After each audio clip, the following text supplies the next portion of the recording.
Bueno, un saludo a todos. Un placer compartir de nuevo con ustedes. Vamos a dar hoy inicio a una nueva sesión donde vamos a hablar de indicadores de calidad.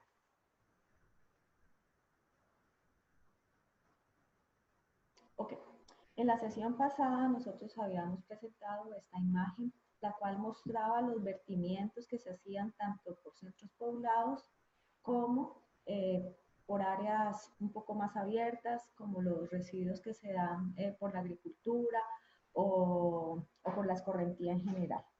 Todos estos vertidos llegan a los cuerpos hídricos y afectan su calidad.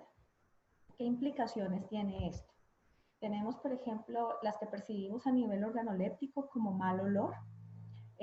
Vemos un mal color en el agua. Si está contaminado también por residuos sólidos, pues vemos la disposición o mala disposición de esos residuos en el cuerpo hídrico. Y esto a su vez, ¿qué impactos trae? Un río al no tener una buena calidad de agua, pues va a implicar la muerte de los peces, o pongámoslo en otros términos, depende de la calidad de agua, pues va a depender qué tipo de organismos van a poder vivir en él, y eso más adelante lo vamos a ver y nos va a servir también mucho. Eh, Según también la calidad del agua, podemos hacer uso de él o no, por ejemplo, para fines recreativos, y un fin recreativo nos va a pedir un cuerpo de una muy alta calidad para que estemos a gusto, y también el uso para potabilización de agua. Entonces también depende de la calidad que tenga ese cuerpo hídrico, pues va a depender del nivel de tratamiento, las unidades de tratamiento que se requieren para poder generar un agua apta para consumo humano. Entonces, esto que hemos visto y por ejemplo aquí que se está notando en términos de los parámetros organolépticos, lo que podemos oler o ver, ¿cómo lo podemos medir? Y es importante medirlo. Entonces, eso lo vamos a hacer a través de los indicadores de calidad. ¿Por qué es importante medir? Porque uno, tenemos que tener unos parámetros que nos permitan identificar y clasificar el estado en el que está ese cuerpo receptor. Y no solo el cuerpo receptor, sino también, por ejemplo, aquí que tenemos los vertimientos. Entonces, también, ¿cuál es la calidad de mi vertimiento, el cual va a generar el impacto en el cuerpo receptor? Entonces, estos indicadores de calidad que vamos a ver en esta sección nos van a servir también para interpretar un poco cómo se comporta o cómo es el estado del cuerpo hídrico, pero también cómo es la calidad de las aguas residuales que se están virtiendo en él, cómo las puedo yo interpretar. Entonces, en el agua nosotros tenemos, o estos vertimientos que citamos aquí, van a tener diferentes características que van a depender del origen. En la sesión pasada habíamos visto, por ejemplo, que dependía mucho de la cultura, de la cantidad de agua que la gente utilizaba, pues eso iba a incidir en la calidad de agua que se estaba generando. Entonces, todos esos productos que se usan van a generar en el agua ciertos contenidos de diferentes cosas que las vamos a ver aquí. Entonces, las vamos a clasificar en tres tipos generales. Las características físicas, dentro de características físicas vamos a tener los sólidos, la temperatura, el color y el olor. Son aspectos físicos que podemos medir. Vamos a tener unas características biológicas, entonces ahí se están citando como los grupos generales: protistas, virus, plantas, animales.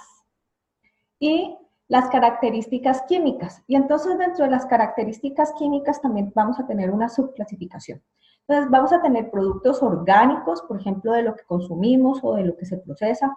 Y dentro de esos orgánicos, pues vamos a tener disueltas proteínas, carbohidratos, grasas, agentes tensioactivos que se refieren a los jabones, fenoles, pesticidas. Van a haber también compuestos inorgánicos, pH, cloruros, alcalinidad, nitrógeno, azufre, compuestos tóxicos, metales pesados. Y dentro de cada una de estas categorías, pues también podemos discernir en más detalle. Y también en el agua vamos a tener gases disueltos, como el oxígeno, el sulfuro de hidrógeno o el metano. Entonces, el objeto de esta sesión es ver un poco cada uno de estos parámetros, en particular a nivel conceptual, de tal forma que me permitan interpretar cómo es la calidad de agua. Entonces, arranquemos por las características físicas. Entonces, la primera van a ser los sólidos totales. ¿Qué son? los residuos que se dan de la evaporación. Entonces pensemos primero cuál es la clasificación que hay en términos de las partículas. Nosotros en el agua podemos tener diferentes tipos de partículas. Entonces, tenemos aquí una escala de medición del tamaño de esas partículas y también cómo son, pues van a ser referente de cómo se van a comportar en el agua y también en términos de tratamiento, cómo yo las puedo remover. Entonces, el tamaño de las partículas aquí lo tenemos en una escala en milímetros y las vamos a clasificar en tres grandes grupos. Vamos a tener unas partículas disueltas, unas coloidales y unas suspendidas o no filtrables. Entonces, estas partículas disueltas no las podemos ver como tal. Estamos entre 10 a la menos 8 y 10 a la menos 6. Y por métodos físicos no las podemos remover porque al estar disueltas, pues no sería posible. Tenemos unas partículas que son coloidales. Ellas serían difíciles de remover por métodos físicos también, pero habrían otros métodos o otros procesos, ya sean biológicos o químicos, que me pueden ayudar a transformar estas partículas, que son coloidales, que si vemos en esta escala, pues siguen siendo muy pequeñas, de 10 a la menos 6 a 10 a la menos 3 milímetros, y que necesitaríamos de este tipo de procesos para poderlas remover. Y partículas suspendidas, que sí las podríamos, o sedimentables, que sí las podríamos remover por métodos físicos. Aquí este es un esquema general de cómo es el procedimiento para el cálculo de los sólidos suspendidos totales. Bueno, algo que se me olvidó mencionar al principio es que todos los parámetros que vamos a ver en el mercado, pues existen múltiples laboratorios que ofrecen el servicio de medición de todos estos parámetros.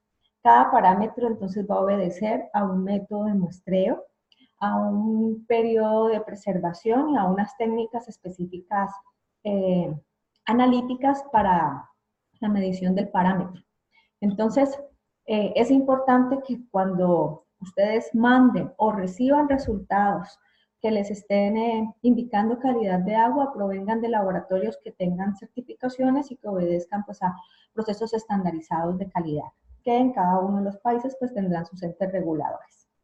Ok, aquí en términos generales con respecto al esquema del procedimiento para el cálculo de los sólidos suspendidos totales, se tiene una muestra, esa muestra se pesa, esa muestra se filtra al vacío y esa muestra se seca y se registra el peso final. Digamos, esto en términos generales.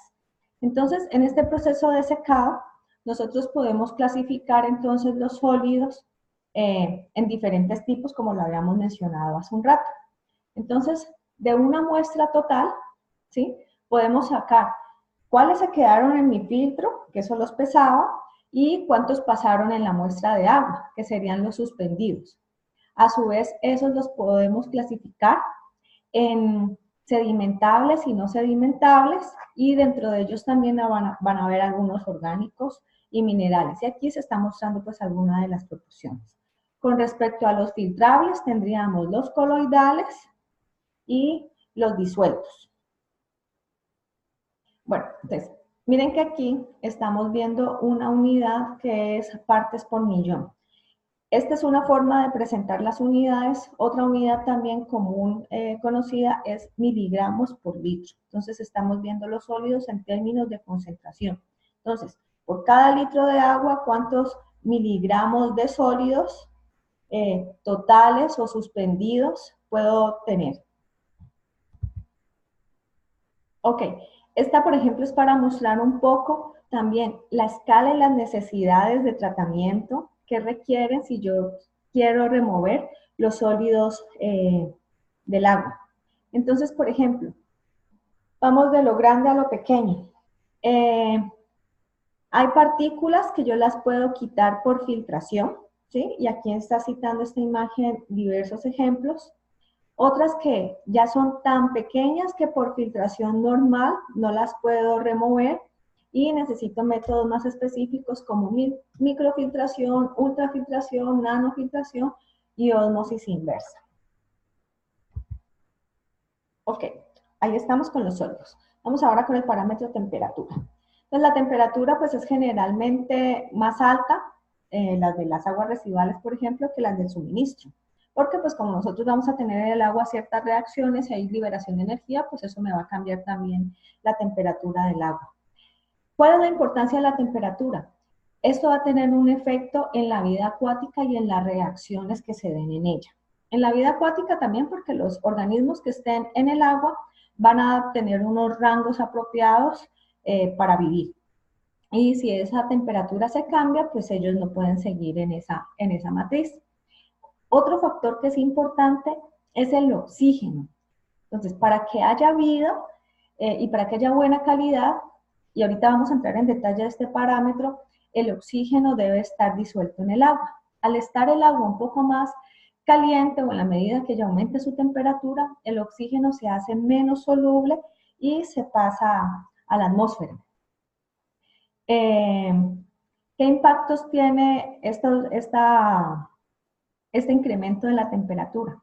Entonces, el agotamiento del oxígeno, la alta mortalidad de la vida acuática y también puede haber un crecimiento indeseable de ciertas plantas acuáticas y hongos, que a su vez se vuelve un círculo vicioso porque también me van a disminuir las posibilidades de tener oxígeno en el agua. Ok, este era, por ejemplo, el ciclo hidrológico clásico que habíamos visto la sesión pasada. Y aquí tenemos los múltiples riesgos a la salud que van a afectar la calidad de los cuerpos hídricos, que también los habíamos citado. Entonces veamos esto cómo genera un efecto en esas concentraciones de oxígeno. Okay. Un cuerpo hídrico normal, sin afectación, él tiene una característica de una concentración de oxígeno de saturación. Ese oxígeno de saturación va a depender de la ubicación que él tenga, ¿cierto? Con respecto al nivel del mar y también pues de la temperatura propia del lugar.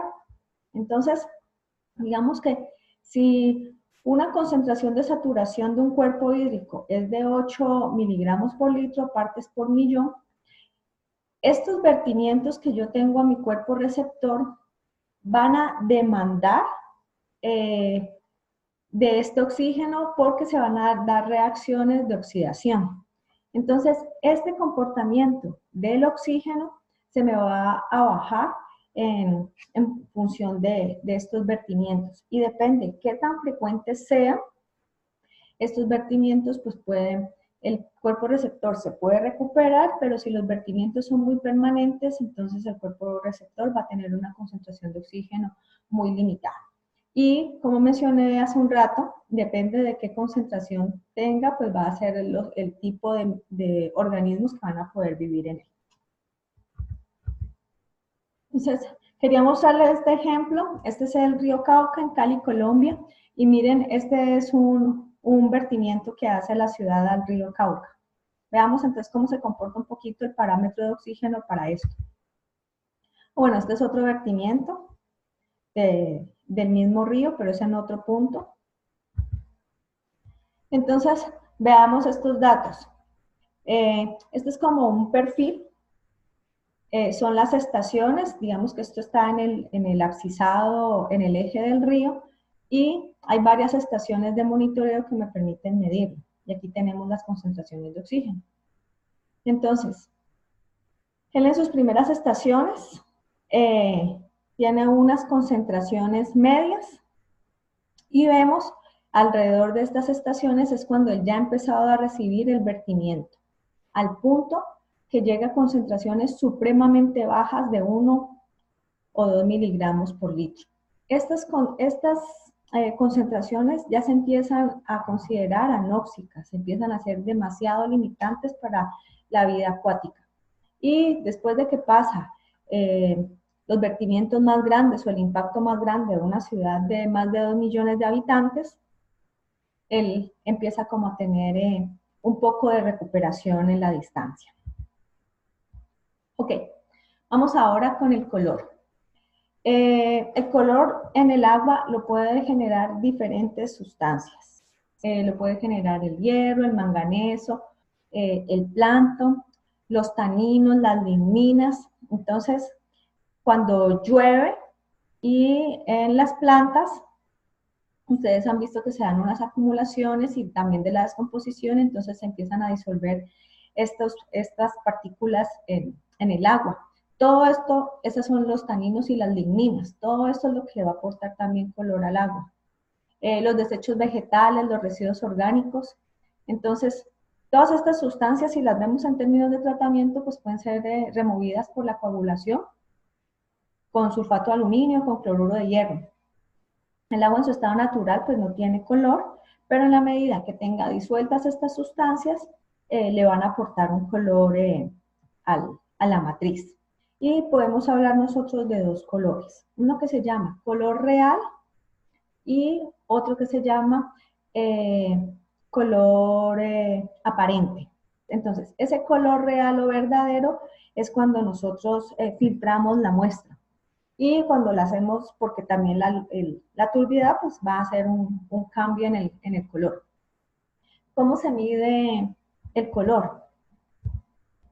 Tenemos equipos que lo que utilizan son patrones y lo que hacen es pasar un haz de luz y depende de unas curvas de calibración, te dicen cuánto color tiene la muestra. Y este color se mide en unidades platino-cobalto, que son las unidades de referencia.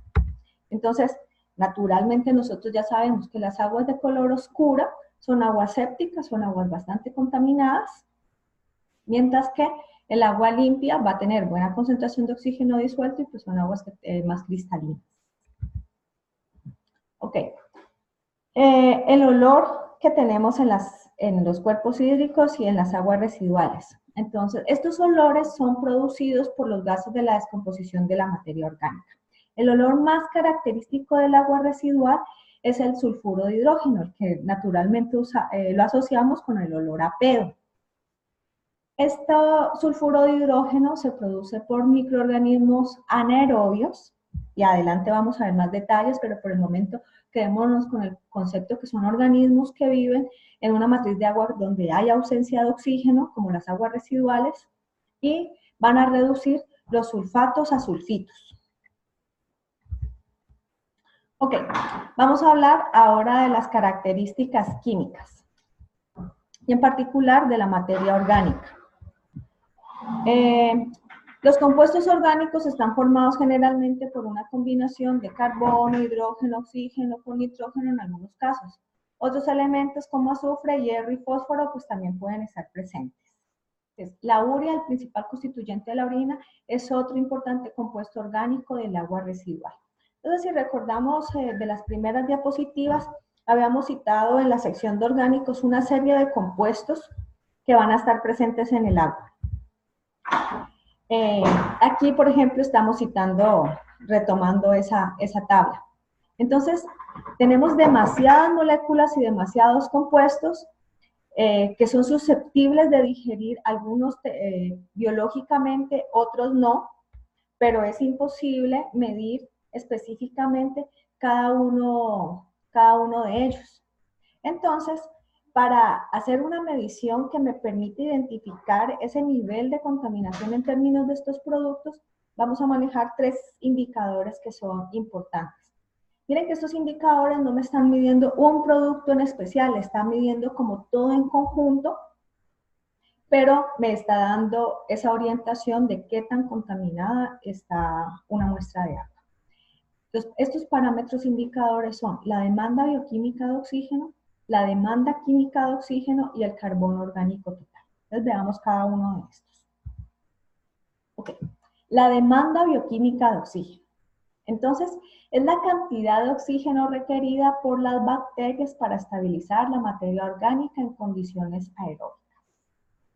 La representación clásica es que vamos a tener un sustrato, entonces le vamos a llamar sustrato al alimento, a la comida, a esos productos orgánicos que están disueltos, con la presencia de bacterias, que su fuente de alimento va a ser este sustrato, más presencia de oxígeno, más otros factores de crecimiento, tal como una temperatura adecuada. Esto de su digestión o de esa digestión que tienen las bacterias, se van a generar unos productos como el CO2, el agua y energía. Entonces, esta demanda bioquímica es un indicador indirecto porque lo que mide es cuánto oxígeno consumieron las bacterias para poder ellas metabólicamente consumir ese sustrato que hay disuelto. Entonces, si el agua tiene demasiados compuestos, entonces las bacterias para hacer su metabolismo necesitan mucho oxígeno. Entonces es una medida indirecta de esa concentración y ojo que entonces la DBO me va a mostrar productos que son biológicamente degradables. Aquí, por ejemplo, está la utilización secuencial de oxígeno por bacterias y protozoarios. Entonces, este indicador de DBO me permite calcular los efectos de las descargas de fuentes tanto domésticos como industriales, y ojo con industriales porque van a obedecer al proceso industrial, por ejemplo, procesos alimenticios, procesos que tengan que ver con productos orgánicos sobre la calidad de los cuerpos receptores. Y este parámetro de DBO pues, va a ser muy determinante para definir los tamaños de las unidades de tratamiento.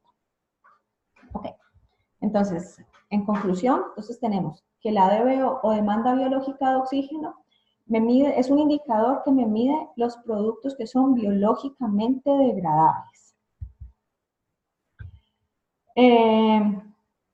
La demanda biológica de oxígeno es un bioensayo, el cual mide el oxígeno requerido por los organismos en sus procesos metabólicos para consumir la materia orgánica presente en las aguas residuales o naturales. Ah, ok, algo que había olvidado decir. Estas pruebas de demanda biológica se hacen a unas condiciones estándar. Esas condiciones estándar son 20 grados centígrados, siempre se meten en una incubadora a esa temperatura.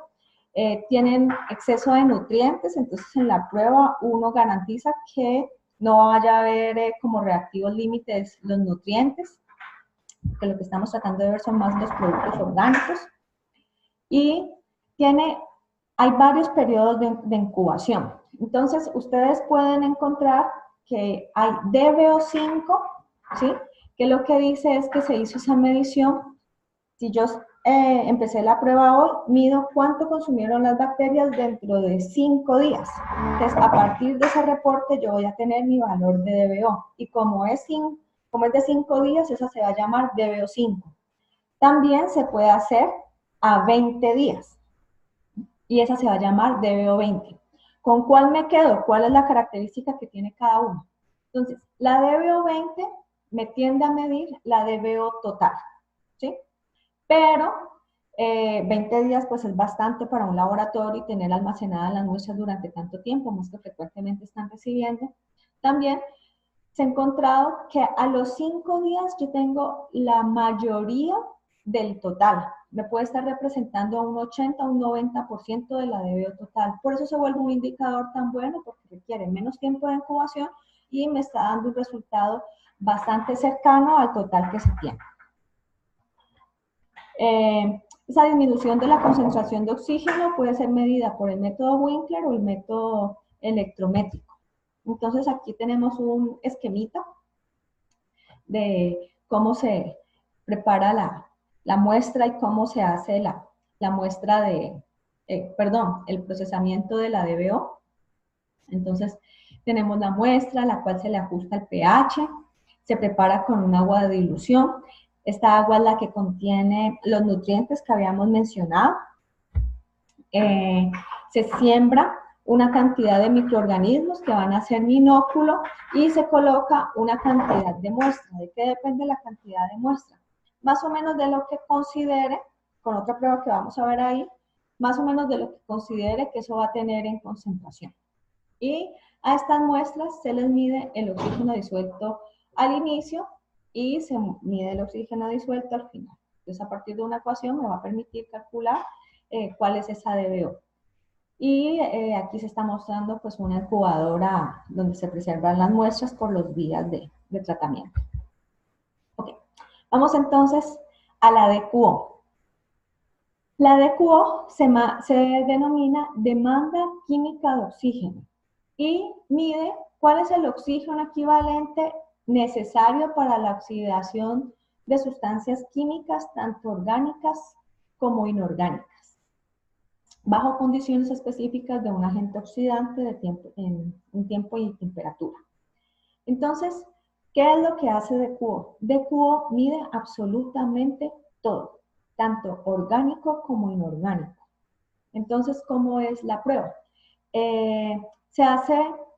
Se coloca en un medio ácido y se agrega el agente oxidante fuerte, va a ser el dicromato de potasio. Entonces, ¿qué es lo que me permite ver este? Entonces, según esa cantidad de agente oxidante que requiere la muestra, me está mostrando cómo todos los productos, tanto orgánicos como inorgánicos, se van a oxidar. Entonces, en función de eso, la DQO pues debe ser mayor que la DBO. Una me contiene a la otra, porque entonces DQO está midiendo absolutamente todo. Entonces, ahorita les mencionaba, por ejemplo, que para DBO yo tenía que tener una noción de más o menos cuánto podía estar agregándole en función de cuánto creería que podía estar midiendo. Entonces, es a partir de esta prueba de DQO, que es una prueba química. Ahora, entonces aquí, por ejemplo, ya se pone en limpio. Por lo general, la DQO es mayor que la DBO, dado que es mayor el número de compuestos que deben oxidarse por vía química que biológicamente. Se puede estimar en 3 horas, es útil correlacionarla con la DBO, que dura mínimo 5. Entonces es un indicador bastante bueno, se tiene relativamente rápido y esa es una de las desventajas. Una de las desventajas es que es una prueba un poco agresiva a nivel de residuos. En función entonces de que la DQO es mayor que la DBO, si nosotros hacemos una relación, esa relación de DQO-DBO se le conoce como el índice de biodegradabilidad. Esto nos va a servir a nosotros mucho para tratamiento de aguas. Esta relación es importante porque nos va a decir qué tanto es degradable biológicamente. Si la DBO es casi igual a la DQO, vamos a tener mucha concentración de productos que son biológicamente degradables. Mientras que si tenemos relaciones muy bajas, si la DQO es muy alta, entonces no vamos a pensar en tratamiento biológico como una de las opciones. Entonces miren aquí la escala. Con relaciones entre 1, 5 y 2, vamos a tener materia orgánica muy fácilmente biodegradable. ¿Sí? Entonces podemos pensar, cuando pensemos en tratamiento, en opciones biológicas. Cuando la DQO sobre la DBO es menor a 2, es que es fácilmente biodegradable, aún se puede pensar en tratamiento biológico con ciertas limitaciones. Y cuando la DQO sobre la DBO es mayor a 4, es una materia orgánica poco biodegradable. Entonces, esta no va a ser mi opción de tratamiento, sino que voy a tener que recurrir a tratamiento químico. Entonces, esta relación me va a permitir decidir cuál es el tipo de tratamiento biológico o el tipo de tratamiento que debo utilizar. Entonces, miren lo interesante de los dos indicadores porque me permiten también conocer cómo es el estado de mi cuerpo de agua y vamos a tener entonces unos parámetros de referencia. Por ejemplo, las aguas residuales tienen DBOs más o menos de 250 a 350 miligramos por litro. Entonces, por supuesto que yo voy a esperar que un cuerpo receptor limpio esté ausente de BO o de DQO. En la medida que este parámetro se vaya incrementando, me está indicando que se está incrementando la contaminación en los puntos de monitoreo.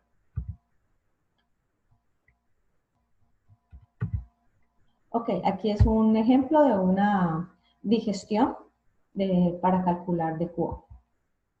Ok. Otro parámetro que también es clave, no se mide tan frecuentemente, pero es importante, es el carbono orgánico total, que es la cantidad de carbono unido a un compuesto orgánico. Se mide por la cantidad de dióxido de carbono que se genera al oxidar la materia orgánica en condiciones especiales. Entonces, también me está mostrando, es un indicador como complementario, cuánto es carbono inorgánico, de todo mi carbono que yo tengo en la muestra, cuánto es inorgánico y cuánto es mi orgánico total. Ok, vamos a pasar ahorita entonces a las características químicas con respecto a la materia inorgánica. Ok, el pH, parámetro bastante conocido, es la concentración del ion hidrógeno, que es un importante parámetro tanto en aguas naturales como en aguas residuales. ¿Por qué va a ser importante este parámetro? Porque depende de su valor, pues va a incidir en qué tipo de reacciones se pueden dar dentro de él, también las posibilidades de uso.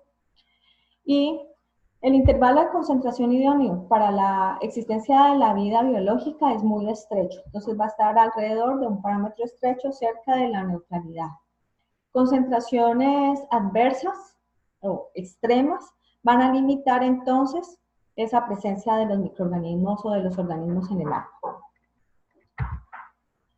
Entonces, la medida convencional de la acidez o basicidad de las soluciones acuosas es llamado pH. Entonces, por definición, el pH de una solución es igual al logaritmo negativo de la concentración de los iones hidrógeno en la solución. Entonces, esta es la escala de pH. Sabemos que el pH 7 es nuestro pH neutro y superior a este vamos a tener lo que denominamos pHs básicos y vamos a tender a un aumento de otro parámetro que ya vamos a ver que se llama la alcalinidad, o por debajo pHs ácidos en nuestra muestra de agua. Aquí, por ejemplo, pues hay unos casos de más o menos en qué rango de pH se encuentran cada uno de estos productos para que se den una idea. Entonces, lo ideal, un cuerpo natural, es que esté cerca de un pH neutro, pues también van a depender mucho de las características propias del agua, del origen, del suelo, ¿sí? Va a determinar si puede tener una tendencia ácida o alcalina, pero la mayoría de cuerpos se comportan cerca de la neutralidad. Y en términos de tratamiento, pues también va a ser importante porque va a determinar también los tipos de organismos que pueden vivir, que también la mayoría prefiere pH cerca de, o se comporta mejor en pH cerca de la neutralidad. Ok, entonces ahorita nosotros aquí mencionamos la alcalinidad del agua. Entonces, vamos a referir qué es la alcalinidad. Es la cantidad de iones en el agua que reaccionan para neutralizar iones hidrógenos sin tener un cambio significativo en su pH. Entonces, básicamente la alcalinidad es la capacidad para neutralizar los ácidos. Se distingue entre la basicidad y una alta alcalinidad, que mientras el pH es un factor de intensidad, la alcalinidad es un factor de capacidad. Esto también se tiende a llamar como una capacidad buffer, una capacidad de amortiguamiento. Entonces puede ser que yo tenga un agua con una alcalinidad que me permita soportar estos ácidos y mantenerme regulado mi pH. Entonces, pH y alcalinidad son dos parámetros que yo debo monitorear juntos porque van muy de la mano. Ok, vamos a pasar entonces a los nutrientes. Y uno de ellos bastante importante es el nitrógeno. ¿Por qué para nosotros va a ser muy importante el nitrógeno? Y en términos de los cuerpos hídricos, ¿cuál es el impacto cuando se tiene un exceso de nitrógeno en el... Vamos a ver si tengo aquí una fotico. Esta. Entonces, cuando yo tengo un exceso de nitrógeno, lo que me va a generar en mis cuerpos de agua es el problema que le denominamos eutrofización o eutrofización. Cualquiera de las dos maneras es correcta, que es un crecimiento excesivo de plantas acuáticas en el cuerpo receptor. ¿Qué pasa con este exceso de plantas acuáticas o cuál es el impacto negativo? Hace rato veíamos la importancia de la concentración de oxígeno en el agua. Entonces, al yo tener estas plantas, ellas me están limitando la capacidad de transferencia de oxígeno entre la atmósfera y el cuerpo receptor. Entonces yo puedo disminuir mis concentraciones de oxígeno. Y lo otro es que también, pues las plantas tienen un ciclo de vida y cuando ya ellas mueren, entonces se vuelven otros agentes que van a demandar oxígeno y van a descomponerse en la misma matriz. Entonces, por eso, el control del nitrógeno para disminuir este problema de eutrofización es supremamente importante. Entonces, nosotros tenemos el ciclo del nitrógeno y tenemos los diferentes procesos de nitrificación o de nitrificación, que va a depender del tipo de bacterias que, que yo tenga en ya sea en el suelo o en el agua. Entonces, controlar estos compuestos nitrogenados pues va a ser muy importante para disminuir mis problemas de eutroficación en el agua. Otro que va muy de la mano con el nitrógeno es el fósforo, y a estos compañeros son los que en general los tendemos a llamar como nutrientes. Cuando el contenido de nitrógeno sea insuficiente, se va a necesitar la adición del mismo para hacer tratable un agua residual mediante procesos biológicos. Este pedacito es importante porque en términos generales las aguas residuales, pues como nosotros las mezclamos mucho con orina y con heces, van a tener las concentraciones de nitrógeno necesarias para que se den los procesos biológicos. Va a depender mucho de la estrategia de gestión de aguas residuales que se maneje. Pero de no requerirla, por ejemplo, un agua residual industrial, pues necesitaría el complemento de la adición de nitrógeno para que se den los procesos biológicos. El nitrógeno pues, que tenemos en el agua residual se encuentra principalmente en forma de urea y materia proteica. Esto va a hablar también un poco de la edad del agua, porque si yo tengo urea o amonio, me estaba hablando de que es un agua residual fresca, relativamente reciente. Todavía no he tenido los procesos de transformación que vimos en la diapositiva anterior. La descomposición por las bacterias cambia fácilmente la urea y el material proteico en amoníaco. Bueno, y aquí pues lo que estábamos mencionando de la edad del agua. En condiciones aerobias, o sea que si hay presencia de oxígeno, las bacterias oxidan el nitrógeno del amoníaco en nitritos y nitratos. Y el predominio del nitrato indica que el agua residual se ha estabilizado con respecto a la demanda de oxígeno. Sin embargo, los nitratos pueden ser usados por algas y otras plantas acuáticas, siendo necesario eliminar el nitrógeno antes de la evacuación. Entonces, por eso es clave la remoción de este parámetro de contaminación. Ok, vemos ahora entonces las características químicas, los gases. Bueno, ya hemos venido hablando del oxígeno disuelto. Hablábamos que las aguas superficiales pues tienden a estar saturadas y que la presencia de oxígeno disuelto en el agua residual es deseable porque evita la formación de olores desagradables. Entonces, más adelante cuando veamos opciones de tratamiento de agua vamos a entrar un poco más de detalle con respecto a este parámetro, porque nosotros vamos a poder tener opciones tecnológicas con presencia de oxígeno, pero también con ausencia del mismo. El otro gas es el sulfuro de hidrógeno. Este se forma por la descomposición de la materia orgánica que contiene azufre y por la reducción de sulfitos y sulfatos. Tiene un olor característico a huevo podrido o a pedo. Y este es el que genera ese oscurecimiento del agua residual y del lodo cuando se forma en conjunto con el hierro para formar sulfuro ferroso. Otro gas que podemos tener disuelto en el agua, en particular en condiciones anaeróbicas, es el metano. Es el principal subproducto de la descomposición anaeróbica. Es un hidrocarburo comestible inodoro de gran valor combustible. Y pues depende de la concentración, puede ser peligroso con respecto a explosión. Y bueno, de este también vamos a dar un poco más de detalle cuando estemos viendo las opciones de tratamiento anaeróbicas. Ok, entonces ahí ya abordamos lo físico, lo químico y vamos a pasar a los organismos patógenos que son los otros indicadores. Entonces, los patógenos, según la OMS, los podemos citar como los patógenos que se transmiten por agua. Entonces tenemos bacterias, virus, protozoos, helmintos, otros agentes patógenos emergentes. Entonces tenemos Helicobacter pylori y diferentes microorganismos que por supuesto que su presencia en el agua pueden causar enfermedades a las personas y que es importante su remoción y su control. Entonces, aquí tenemos las vías de transmisión y ejemplos de agentes patógenos relacionadas con el agua. Entonces, tenemos las listas de la familia de estos organismos y que, por ejemplo, si el agua es ingerida por medio de la bebida, podemos tener enfermedades gastrointestinales. Si es inhalada o se respira, vamos a tener problemas de tipo infecciones respiratorias o también por vía dérmica, como infecciones y afecciones de la piel. Entonces, en microorganismos, como vemos, son familias supremamente grandes. Es parecido cuando estuvimos hablando de la DBO y de QO, que tenemos múltiples productos disueltos en el agua. En términos de microorganismos, también tenemos muchos organismos presentes en el agua y no se pueden medir todo, además que estas técnicas son bastante costosas. Entonces, se deben encontrar indicadores o índices que te den también una relación o una idea de qué tan contaminada está una fuente.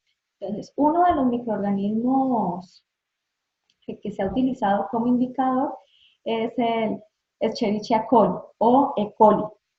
Aproximadamente 11 de los más de 140 serotipos existentes producen enfermedades gastrointestinales en el mundo. Entonces, este es un parámetro bastante importante y que como indicador me muestra que si está él, pueden estar muchos otros organismos.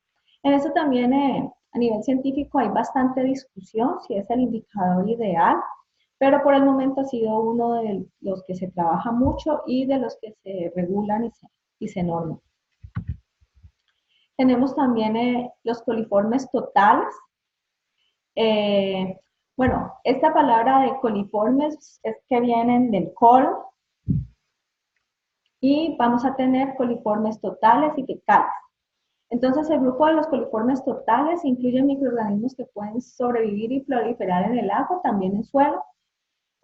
Por consiguiente, no son útiles como índices de agentes patógenos fecales, pero pueden utilizarse como un indicador de la eficacia de tratamientos. Entonces, no obstante, hay mejores indicadores. Y el análisis de los coliformes totales como indicador de desinfección es mucho más lento y menos fiable que la medición directa de la concentración residual del desinfectante. Eso también lo vamos a ver un poquito más adelante. Bueno, entonces ahorita cuando yo hablaba de los coliformes fecales, ¿sí? Dentro de ellos pues tenemos el E. coli. Y es un índice pues, de contaminación fecal y no solo humana, sino cualquier tipo de animal de sangre caliente.